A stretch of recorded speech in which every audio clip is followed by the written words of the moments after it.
राजस्थान में कांग्रेस ने पैगाम मोहब्बत कार्यक्रम की शुरुआत की है और इस शुरुआत के पीछे अल्पसंख्यक विभाग जो है वो पूरे राजस्थान में कहीं ना कहीं पंचायत और निकाय चुनाव और को लेकर एक तरह से ज़मीनी स्तर पर वापस सत्ता में कैसे कांग्रेस आए उसको लेकर तैयारी करता हुआ साफ दिखाई दे रहा है। कुछ दिनों पहले अल्पसंख्यक विभाग ने 50 अपने जिला अध्यक्षों को प्रशिक्षण दिया था, उन्हें फील्ड में भेजा गया है और आज पैगाम मोहब्बत प्रोग्राम के लिए तैयारी लेकर बैठे हैं। हमारे साथ एमडी चौबदार साहब हैं। चौबदार साहब, 40 सीटें आपकी, 40 से 45 सीटें आपके राजस्थान में डिपेंड करती हैं माइनॉरिटी पर, क्या तैयारी है आपकी? पार्टी का आला कमान का आदेश सदैव मेरे शर्माती रहा है। पार्टी का आदेश फिर मानेंगे, तैयारियां तो सदा ही रहती है। फिर भी किस तरह से आप देखते हैं, क्योंकि आने वाले टाइम बाकी है अभी और ज़मीनी स्तर पर आप किस तरह से तैयारी कर रहे हैं? अभी संगठन की जिम्मेदारी मिली है, मैं सोचता हूँ संगठन में काम किया जाए।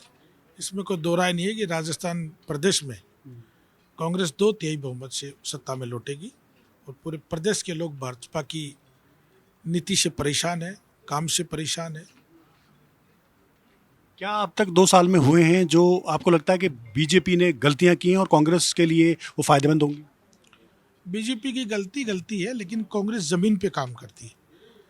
हम विपक्ष में रहकर भी लोगों की जन सुनवाई करते हैं, लोगों की समस्याएं सुनती हैं, लोगों के डोर टू डोर जाकर काम करते हैं, इसलिए हमें उम्मीद है कि वापस सत्ता में लौटेंगे। डिस्टर्ब एरिया बिल और लगातार हिंदू मुसलमान की घटनाएं जो अक्सर बीजेपी के नेता एमएलए हवा दे रहे हैं, उसको लेकर कांग्रेस का अल्पसंख्यक विभाग क्या सोचता है? भारतीय जनता पार्टी के पास कोई विजन है ही नहीं ना। आप डिस्टर्ब की बात, जोन की बात करते हो, कभी धर्म विरोधी बिल की बात करते हो, कभी हिंदू मुसलमान की बात करते हो, कभी नफरत की बात करते हो। विकास की बात तो ही नहीं। राजस्थान में पिछले 2 साल में पूरा विकास कार्य ठप हो गया। जो कांग्रेस के टाइम में जो घोषणाएं हुई है, उन घोषणाओं को आज तक पूरा नहीं कर पा रहे, उनको पूरा नहीं कर पा रहे। इनकी हालत ये है। जमीनी स्तर पर विरोध दिख क्यों नहीं रहा फिर, अगर इतना सब कुछ है? जमीनी स्तर पर विरोध दिख रहा है ना, कौन कह रहा नहीं दिख रहा है। हमारे सारे नेता एक गूढ़ा मलानी जैसा एक क्षेत्र, जिसको सिर्फ जानबूझ के राजनीति के चक्कर में बालोतरा डिस्ट्रिक्ट से हटा के और आप उसको बाड़मेर से हटा के बालोतरा में डाल रहे हो। यानी कौन सा परिसीमन करना चाहते हो? आपको विकास करना ही नहीं है। जब हमारे सारे नेता गए तो 50,000 लोगों की भीड़ थी। बताएं आप कौन से प्रोग्राम में, कांग्रेस के प्रोग्राम में जनता नहीं आ रही है? जनता उमड़ रही है। कांग्रेस के हर छोटे से कार्यक्रम में जनता उमड़ रही है। भाजपा के कामों से परेशान है। चौधरी साहब, विस्तृत तौर पर इस पूरे अल्पसंख्यक विभाग को संगठित करने का जिम्मा इन पर है। आप बौद्ध समुदाय से आते हैं, क्या जिम्मेदारी है और किस तरह से आप राजस्थान में बौद्ध समुदाय को देखते हैं कांग्रेस के साथ में?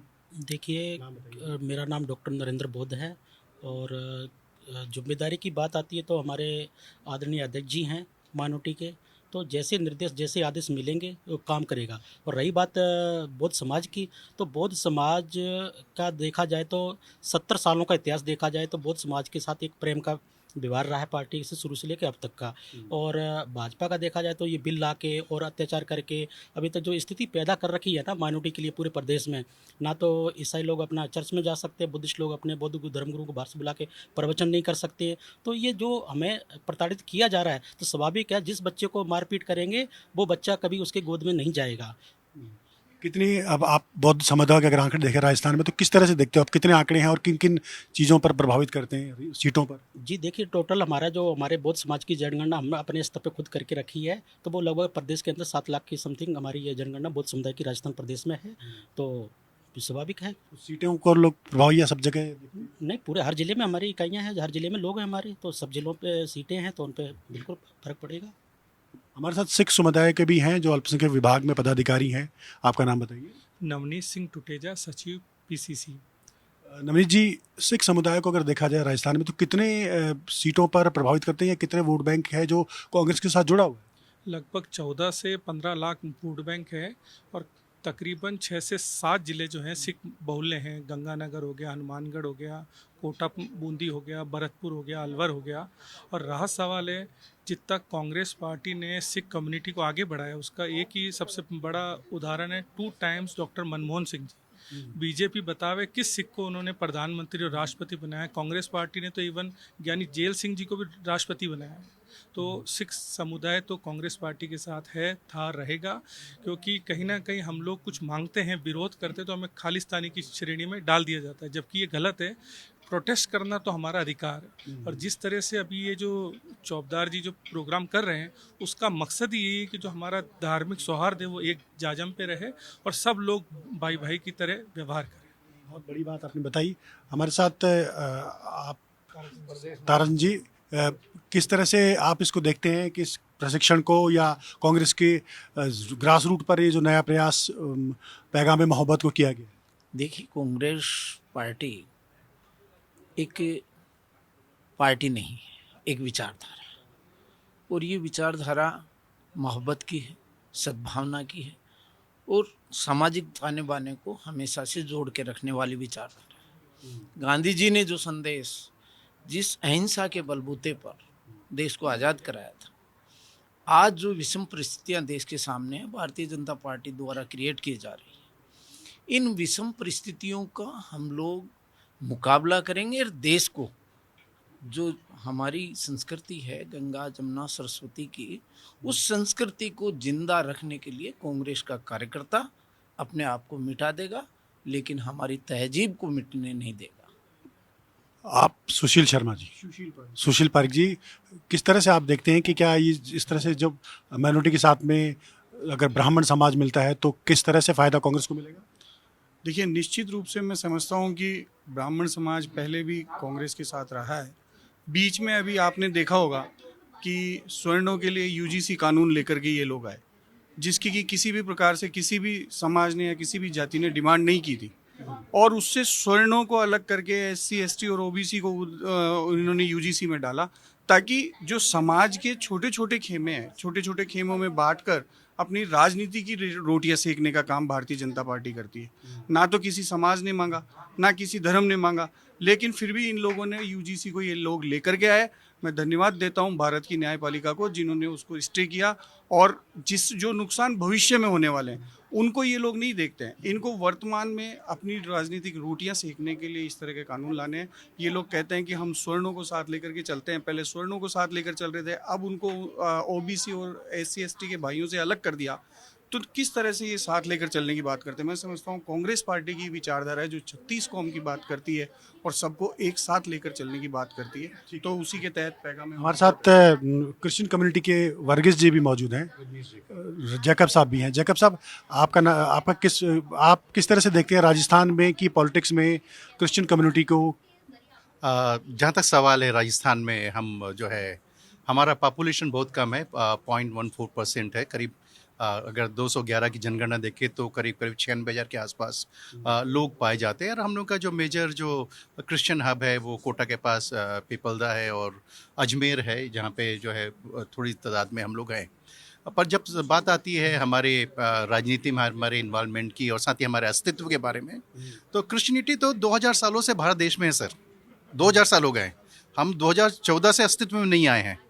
और रहा सवाल इसका कि हम लोग अभी तक जो है बड़े आनंद के साथ में जीते चलाए हैं 2000 सालों से, ठीक है। पर जिस तरह से अभी आरोप लगते रहे हैं धर्मांतरण के, लालच देख करके ईसाई बनाने के, दबाव के, तो उसके कारण से जो ऑल ऑफ अ सडन एक नैरेटिव सा बन गया है, ठीक है। और उसके कारण से जो कानून वगैरह बने हैं, उससे जो क्रिश्चियनिटी है राजस्थान में बड़ी दहशत में है।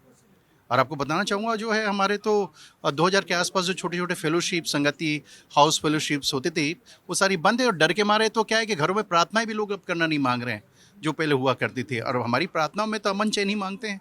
और कांग्रेस की तरफ हम लोग हमेशा देखते रहे कि जो सद्भावना है ना, जो रहा है इस देश में, वो अभी मिसिंग है। और जब बात अगर जो है माइनॉरिटी बात कर रही सद्भावना की, एकता की, इसका मतलब ये नहीं है अभी आज के दौरान में, और इसे लाना जरूरी है वापस।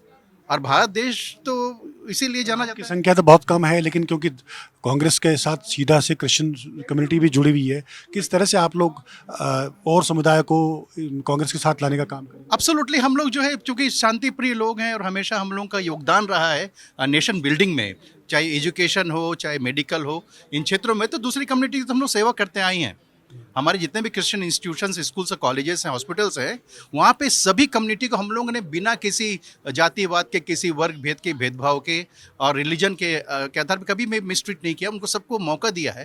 तो हम लोग नेशन बिल्डिंग में काम करते रहेंगे सर, बदलेगा माहौल।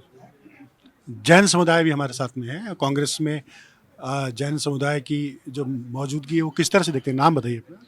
नितिन जैन में कांग्रेस में जैन समुदाय का थोड़ा रुझान शहरी क्षेत्रों में कम देखने को मिलता है। इसीलिए जो एमडी चौकीदार साहब ने कि सर्व पैगाम मोहब्बत जो रखा है, इसमें हम ज़्यादा जैनों को जोड़ने की कर रहे हैं। पूरे राजस्थान में हमारी जनसंख्या लगभग 6.25 लाख के करीब है और 5 से 6 सीटों पर हमारा प्रभाव बहुत ज़्यादा है, जिसमें बड़ी सादड़ी आ गई, उदयपुर शहर की आ गई, ब्यावर आ गई, जोधपुर आ गई, अजमेर में भी काफ़ी अच्छा जैन समाज का वर्चस्व रहता है।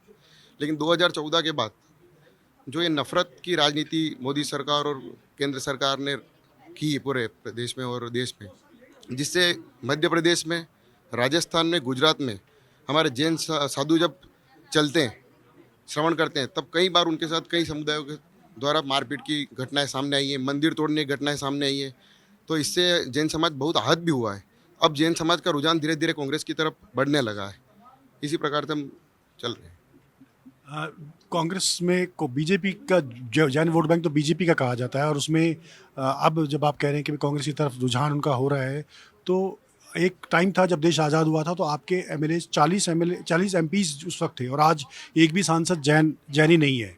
तो किस तरह से आप देखते हैं कि क्या राजनीतिक की तरफ जैनियों का प्रतिनिधित्व कम हो गया है या? नहीं, ऐसा कुछ नहीं। जैनियों को हर जगह कांग्रेस पार्टी ने सम्मान दिया है। मैं भी यूथ कांग्रेस से आया था, मेरे को पार्षद बनाया, मेरे को नगर अध्यक्ष बनाया। ऐसा कोई बात नहीं है। ठीक समय पर हमें उचित मिलता है हमको सम्मान। तो ये कांग्रेस की एक तरह से संगठित रणनीति है कि कहीं ना कहीं अल्पसंख्यक विभाग जो है वो माइनॉरिटी, जैन, क्रिश्चियन, सिख और बौद्ध धर्म को साथ लेकर अपनी ताकत जो दिखाने के प्रयास है, वो प्रयास के तौर पर पंचायती और निकाय चुनाव से शुरुआत करे और विधानसभा चुनाव तक उसको पीक पर लाने की तैयारी साफ तौर पर इन प्रशिक्षणों के माध्यम से, इन पैगाम मोहब्बत जैसे कार्यक्रमों के माध्यम से करने की तैयारी में है। दिलीप परमार के साथ देवेंद्र सिंह, इंडिया डेली, जयपुर। देखिए इंडिया डेली 24/7 अब आपके स्मार्ट टीवी पर।